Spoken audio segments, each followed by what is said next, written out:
Jon Feliciano. You may have forgotten that he's on the team, but he's still here. They re-signed him. He's been hurt. He's been biding his time. He's been training in the Alps with Yoda, and now he has found himself and he's ready to play. He said he's ready to play, and the question is, what should the 49ers do with Jon Feliciano? Well, what they're going to do is probably just have him as a depth piece initially. He's probably a better player than Jake Brendel. Jon Feliciano is a good player. I liked him at guard last year. He was better than Burford was at guard. I would like to see them work him in and maybe get rotations. Brendel, I think, is honestly, he might be the weak link on the 49ers offensive line, worse than McKivitz. No disrespect to Brendel. I'm sorry, but I'm just calling it how I see it. So it would be nice if at some point Feliciano could get in there. The thing with center position, though, is very mental, especially on the 49ers, because they're responsible for protections. And I don't know if Feliciano is that guy mentally, right? He was very good as a guard, but is he that cerebral offensive lineman that could plug and play into center and do a better job of assigning, blocking assignments than Brendel? That part I don't know, but I know he's a better offensive lineman than Brendel. So I'm curious to see what they do.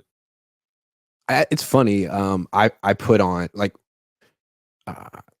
Feliciano put out a tweet saying he's ready, and it was a SpongeBob meme. And I don't know, I felt like trolling him, but I was like, oh, Dominic Pooney's backup is ready to return. It's like, dude, you lost your job. Dominic Pooney is going to be starting here for the next 10 years. I'm glad you're back, but man, you haven't practiced since May.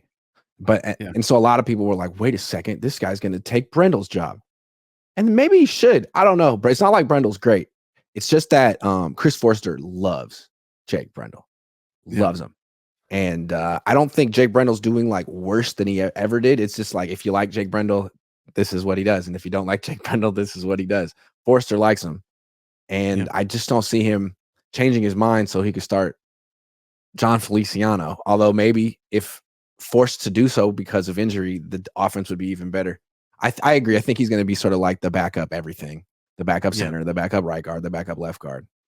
Yeah, Burford too. I mean, the funny thing is about 49ers is it seems like sometimes they don't always play the best players, right? I think Burford and Feliciano might be better than Colton McKivitz and Jake Brendel, but they probably won't get an opportunity to show that unless there's an injury. You don't want injury for any of these guys. But yeah, as far as Pooney's concerned, that's out of the question. Dom Pooney's the right guard for years to come, I would imagine.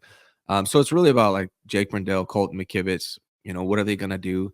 It might make sense on the 49ers offensive line might be better with Feliciano at center and Burford at right tackle. They might actually be better like that, but we're not going to find out unless something happens to those guys from an injury standpoint. So I think he's depth. I think we've seen that the Niners have a really good scouting department, and they've had the scouting department. It goes back to the Balky years.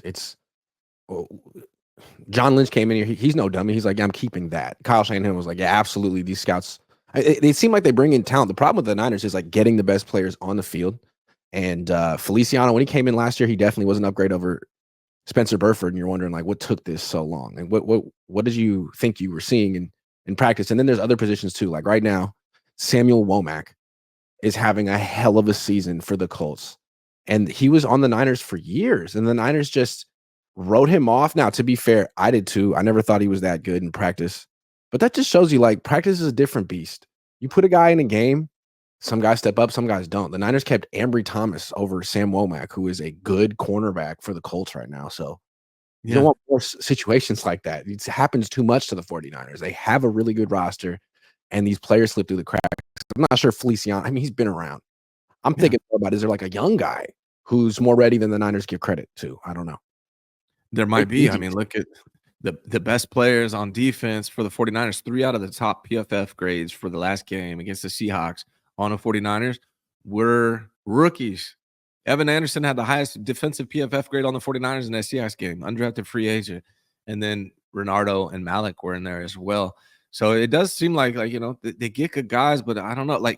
With Womack, they try to make him a nickel, and he plays outside on the Colts, and he does hella good. He has a higher coverage grade than any 49ers DB right now. They did the same thing to DJ Reed And sometimes it just seems like it takes injury to get these guys opportunities, and that's when they show out. But I think cutting Womack was a mistake for sure.